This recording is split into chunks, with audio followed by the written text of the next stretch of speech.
आंबेडकर यांच्या पावन विचाराने चालणारा महाराष्ट्र आणि महाराष्ट्राच्या जनतेने दाखवून दिलं की सरकारी तिजोरीचा वापर हा स्वतःच्या फंडासाठी वापरला, सरकारी यंत्रणांचा वापर केला, सत्याची अंमलबजावणी केली, तरीसुद्धा गद्दारांना महाराष्ट्रामध्ये थारा मिळणार नाही आणि त्या ठिकाणी जो 400 पारचा नारा दिला होता ते स्वप्नभंग करण्याचं काम महाराष्ट्राने केलं. त्याबद्दल महाराष्ट्राच्या जनतेचं मी या ठिकाणी सन्माननीय अध्यक्ष महोदय खूप धन्यवाद व्यक्त करते.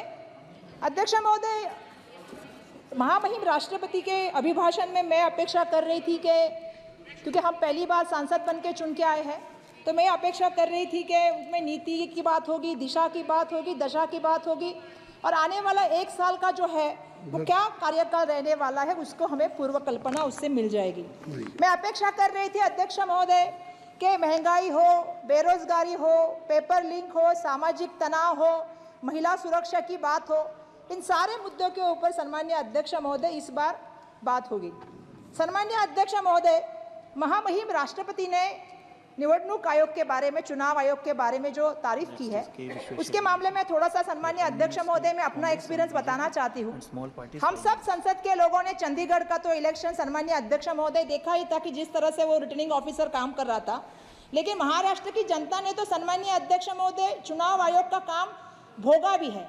मैं इसलिए भोगा शब्द सन्माननीय अध्यक्ष महोदय कहना चाहती हूँ कि जिस तरह से हमारे यहाँ पे 2 पक्ष तोड़े गए, जिस तरह से दोनों पक्ष के चिन्ह बदले गए और उसके बाद जो इलेक्शन आया, सन्माननीय अध्यक्ष महोदय हमारी अपेक्षा थी कि चुनाव आयोग पारदर्शिता से और निष्पक्ष होकर इलेक्शन लड़ेगा. लेकिन दुर्भाग्यवश सन्माननीय अध्यक्ष महोदय मुझे कहना पड़ेगा कि मशीन पे एक जैसे चिन्ह होने नहीं चाहिए, ये क्राइटेरिया है. लेकिन हमने महाराष्ट्र में देखा कि जहाँ पे तुतारी थी वहाँ पे पिपानी थी, जहाँ पे मशाल थी वहाँ पे आग फेंकने वाली वो क्या कहते हैं चिमनी थी. तो इस तरह के काम जो है वो मशीन पे किए गए. सन्माननीय अध्यक्ष महोदय, एक कैंडिडेट के 3 नाम, 4 नाम, वर्षा गायकवाड़ के सामने 2 वर्षा गायकवाड़ आई. तो इस तरह से जो इलेक्शन लड़ा गया, मैं नहीं समझती सन्माननीय अध्यक्ष महोदय ये योगायोग था. ये पूरी तरह से सन्माननीय अध्यक्ष महोदय कहीं ना कहीं सोची हुई बात थी. सन्माननीय अध्यक्ष महोदय 400 पार का नारा था और 400 पार के नारे के लिए ये सब चल रहा था क्या, ये भी कहीं ना कहीं हमारे जैसे नए सांसदों के मन में बात उठी. सन्माननीय अध्यक्ष महोदय, मैं आपसे पूछना चाहती हूँ कि 400 का नारा क्यों दिया गया. वो इसलिए दिया गया, जैसे आपको पता है कि पिछले बार हमने देखा कि सांसद में 150 सांसद को सस्पेंड किया गया, फिर 3 कानून लाए गए, किसान का कानून लाया गया. तो 400 का पार का नारा किस लिए था, जो हमें समझ में आया वो इसलिए था कि उसमें संविधान बदलने की बात थी, उसमें आरक्षण रद्द करने की बात थी और उसमें डॉक्टर बाबा साहब अम्बेडकर के विचारों को कुचलने की बात चल रही थी. और सन्माननीय अध्यक्ष महोदय, ये हम नहीं कह रहे, ये कहीं ना कहीं उन्हीं के सांसद के द्वारा आई हुई बात है जो मैं यहाँ से रखना चाहती हूँ. बिल्कुल, हाँ, यहाँ से रखना चाहती हूँ.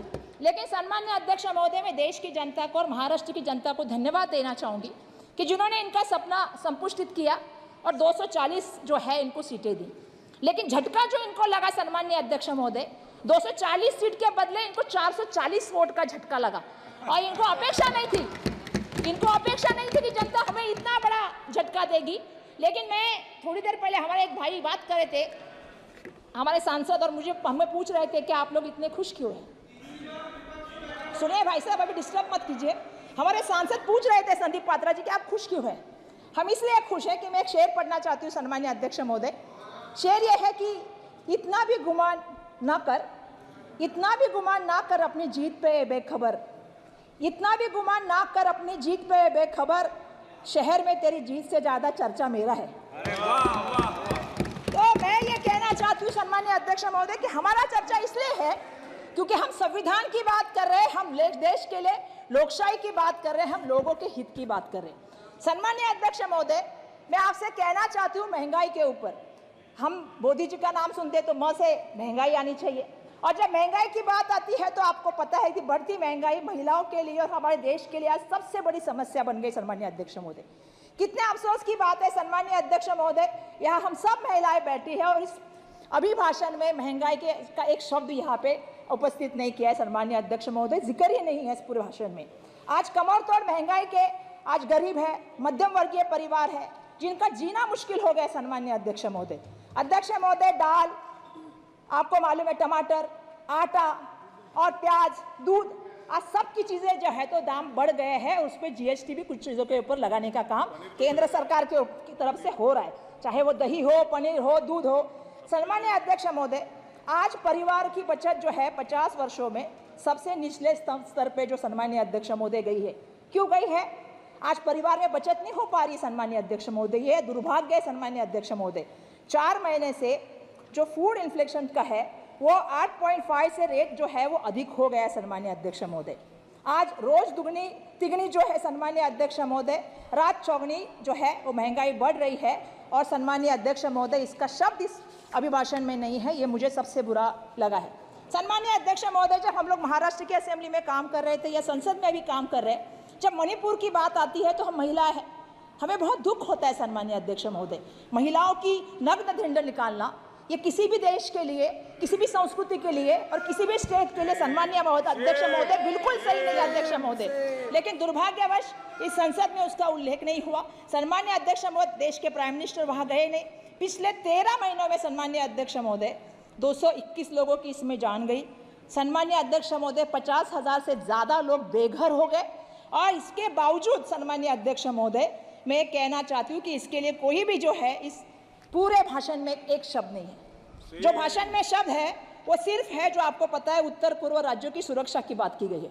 मेरा ये अपेक्षा था कि इसमें मणिपुर की महिलाओं के लिए, मणिपुर की जनता के लिए यहाँ से एक प्रबोधन जाएगा और उनको विश्वास दिलाया जाएगा कि उनकी सुरक्षा के लिए आने वाले सालों में काम किया जाएगा। सम्मानीय अध्यक्ष महोदय, हम से महिला सुरक्षा की बात करते हैं। आज महिला सुरक्षा की बात हुई। आज सुबह ही मुझे बहुत अच्छा लगा जब हमारे सम्मानीय अध्यक्ष महोदय ने इंडिया की टीम जीती, उसके लिए एक प्रस्ताव रखा गया। हम महिलाएं हैं, हम अपेक्षा करते हैं हमारी खिलाड़ियां महिलाएं कैसे आती है आप जानते हो। जब सामाजिक जीवन में, राजनीति में, आर्थिक नीति में, सांस्कृतिक नीति में या खेल में जब हम आते हैं ना अध्यक्ष महोदय, बहुत संघर्ष करके वहाँ तक पहुँचते हैं महिलाएं। और जब हम अपनी यौवन की पीड़ा की बात जब लोगों के सामने कहते हैं, उसके लिए बहुत हिम्मत लगती है। मैं उन सभी लड़कियों से यहाँ से कहना चाहती हूँ कि हम संसद में उनकी आवाज़ बन के यहाँ से आपसे पूछना चाहते हैं, ब्रिजभूषण सिंह के साथ क्या हुआ? कुछ उसके साथ नहीं हुआ। मैं ये इसलिए भी कहना चाहती हूँ अध्यक्ष महोदय, क्योंकि संसद को पूरा देश देख रहा है और इस देश को हमसे अपेक्षा है, आपसे अपेक्षा है, आपकी चेयर से अपेक्षा है सम्मानीय अध्यक्ष महोदय। अध्यक्ष महोदय, जब मैं संसद भवन में आई मुझे बहुत अच्छा लगा ये सब देख के, लेकिन मुझे और अच्छा लगता कि संसद भवन का उद्घाटन और भूमि पूजन दोनों महामहिम राष्ट्रपति के हाथों से होता। तो मुझे बहुत अच्छा लगता कि एक महिला, एक आदिवासी महिला को उसका मान मिल जाता, एक दलित जो हमारे सम्मानीय राम कोविंद जी थे महामहिम राष्ट्रपति, उनको ये सम्मान मिल जाता। श्री राम जी का मंदिर हुआ लेकिन महामहिम राष्ट्रपति जी को बुलाया नहीं गया। मैं इसके लिए भी खेद व्यक्त करना चाहती हूँ सम्मानीय अध्यक्ष महोदय, इन चीज़ों के ऊपर ध्यान रखना चाहिए। महामहिम राष्ट्रपति जी का पद ये देश का सर्वोच्च पद है, उनको उनकी गरिमा और उनका सम्मान मिलना चाहिए सम्मानीय अध्यक्ष महोदय। अध्यक्ष महोदय, मैं से मुंबई की रेलवे के बारे में, जो हमारी रेल व्यवस्था है उसके बारे में और उसके सुरक्षा के बारे में थोड़ा बात करना चाहती हूँ, जो आजकल राम भरोसे चल रही है। सम्मानीय अध्यक्ष महोदय, मैं कहना चाहती हूँ एनसीआरबी के मुताबिक 2017 से 2021 तक ट्रेन जो हादसे हुए सम्मानीय अध्यक्ष महोदय, इसमें जो लगभग 1 लाख लोगों से ज़्यादा लोगों की मौत हुई है सम्मानीय अध्यक्ष महोदय। ये मैं नहीं कह रही हूँ, ये एनसीआरबी का रिपोर्ट कह रहा है सम्मानीय अध्यक्ष महोदय। आज आपको पता है अध्यक्ष महोदय, मुंबई ये देश की आर्थिक राजधानी है और मुंबई की जो सबसे बड़ी लाइफलाइन है वो रेलवे है सम्मानीय अध्यक्ष महोदय। आज ऐसी अवस्था है कि अगर रेलवे लड़खड़ा जाती है तो मुंबई शहर सम्मानीय अध्यक्ष महोदय लड़खड़ा जाता है।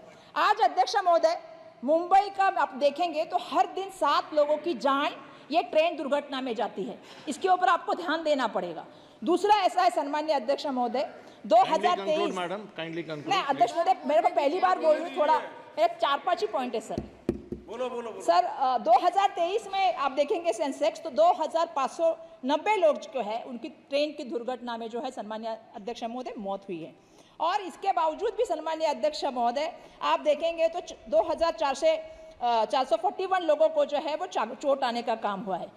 आपको मैं बताना चाहती हूँ, हाल ही में मुंबई के हाईकोर्ट ने जो है आपको मतलब रेलवे को लताड़ा है और ये कहा है कि जानवरों की तरह आप लोगों को लेके जाने का काम कर रहे हैं। तो मैं ये अपेक्षा करती हूँ सभी भाषण के माध्यम से कि हमारे मुंबई की जो रेल अवस्था है इसको सुधारने का काम सम्मानीय अध्यक्ष महोदय होना चाहिए। और मैं ये चाहती हूँ कि आपको मैं बताऊं अध्यक्ष महोदय, मैं एक दिन रेलवे स्टेशन पे गई जहां पे मुझे ट्रेन पकड़नी थी। आप कभी रेलवे स्टेशन पे, मुझे मेरा रिक्वेस्ट है कि रेलवे मंत्री जी को भेजना चाहिए, क्योंकि उनको पता होना चाहिए जो दूर की रेलवे होती है ना, 30-30 घंटा लेट होती है, 20-20 घंटा लेट होती है, लोगों को बैठने के लिए व्यवस्था नहीं, बच्चों को लेकर जो औरतें जमीन पे बैठती है उसको दूध लेने के लिए कैंटीन नहीं है, कहीं फायर की व्यवस्था नहीं है, ना कई लोग उनके सपोर्ट के लिए, मदद के लिए नहीं आ रहे, लोग वैसे के वैसे बैठे रहते जिनके पास कोई व्यवस्थापन नहीं। सन्माननीय अध्यक्ष महोदय, तो मेरा ये रिक्वेस्ट है सन्माननीय अध्यक्ष महोदय कि आप इसमें ध्यान दें। रेलवे का इतना बड़ा बजट है तो उसमें हम सबको जो सुविधा चाहिए उस सुविधाओं के ऊपर सन्माननीय अध्यक्ष महोदय ध्यान दें, ये मैं आपसे विनती करना चाहती हूँ। अध्यक्ष महोदय, मैं महाराष्ट्र और मुंबई के लिए से कुछ कहना चाहती हूँ। Madam please. यस अध्यक्ष महोदय, मेरा दो ही पेज है, फिर भी अध्यक्ष महोदय मैं बहुत फास्ट बोल रही हूँ, मैं खत्म कर रही हूँ अध्यक्ष महोदय। अध्यक्ष महोदय की मैंने देखा कि हमारे महाराष्ट्र का मुंबई के लिए। Please, 1 second. Yes, sir. I object to your remarks. Nobody can stop. No, of course you can, sir. Please take back your words. I took it back. Please, madam, continue. Yes, sir. Sir, Maharashtra से और मुंबई से मैं से ये कहना चाहती हूँ कि सर पूरे अभिभाषण में हमारा सिर्फ एक ही उल्लेख है, और वो ये है कि हमारी जो ट्रेन जा रही है, बुलेट ट्रेन जो अहमदाबाद से मुंबई आ रही है, सिर्फ इसी का जिक्र है, उसके सिवा मुंबई और महाराष्ट्र का इस अभिभाषण में कहीं भी कोई जिक्र नहीं। सन्मान्य अध्यक्ष महोदय, मुझे कहना पड़ेगा, मेरा महाराष्ट्र केंद्र शासन को सबसे ज़्यादा बड़ा महसूल देता है, और उसके बदले में हमें क्या मिलता है सन्मान्य अध्यक्ष महोदय?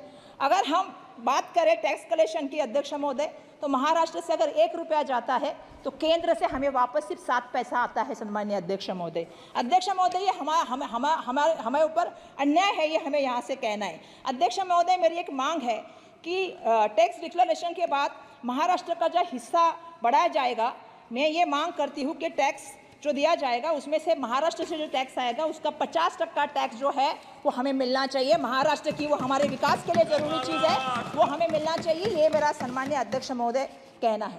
अध्यक्ष महोदय, महाराष्ट्र का किसान आज जो है वो हम कहते हैं कि बहुत बड़े संकट में है, क्योंकि आसमानी संकट उसके साथ वो जूझ रहा है, लेकिन उसको केंद्र की मदद क्या मिल रही सन्मान्य अध्यक्ष महोदय? कुछ भी मदद नहीं मिल रही। अध्यक्ष महोदय, महाराष्ट्र के किसान की बात करें तो प्याज के किसान की बात करते हैं। सन्मान्य अध्यक्ष महोदय, आज ऐसी नीतियां बनाई गई कि आज दुर्भाग्यवश मुझे कहना पड़ेगा, इन्होंने एक्सपोर्ट बैन कर दिया, जिसके कारण लोगों की जो आमदनी थी वो कम हो गई और किसान आज इतना परेशान है। मेरा आपसे विनती है कि जिस तरह से तेलंगाना सरकार ने या महाराष्ट्र में जब महाविकास आघाड़ी की सरकार थी, हमने कर्जा माफ़ करने का काम किया था, उसी तरह किसानों का कर्जा माफ़ हो सन्मान्य अध्यक्ष महोदय, मैं यहाँ से आपको ये विनती करना चाहती हूँ। अध्यक्ष महोदय, मैं से महापुरुषों के बारे में बात करना चाहती हूँ और उनके स्मारकों के बारे में बात करना चाहती हूँ। हमारे सन्माननीय एक खासदार साहब ने यहाँ पे बात की कि हमारे महाराष्ट्र के आद्य जो देवत हम लोग जिसको करते हैं, या महाराष्ट्र की अस्मिता जिसको कहते हैं, सर मैं खत्म करूँ, 2 ही पेपर है मेरे पास। श्री के विश्वेश्वर सर एक मिनट सर, एक मिनट श्री के विश्वेश्वर रेड्डी जी, आप बात कीजिए प्लीज। ओके सर, मैं लास्ट पॉइंट कर रही हूँ सर लास्ट पॉइंट कि महाराष्ट्र के जो हमारे आराध्य देवत है या हमारे जो अस्मिता है छत्रपति शिवाजी महाराज, इनके अरबी समुद्र की स्मारक की बात हुई थी और देश के प्राइम मिनिस्टर ने 24/12/2016 को इसका जल पूजन किया था। सन्माननीय अध्यक्ष महोदय, अभी तक काम शुरू नहीं किया।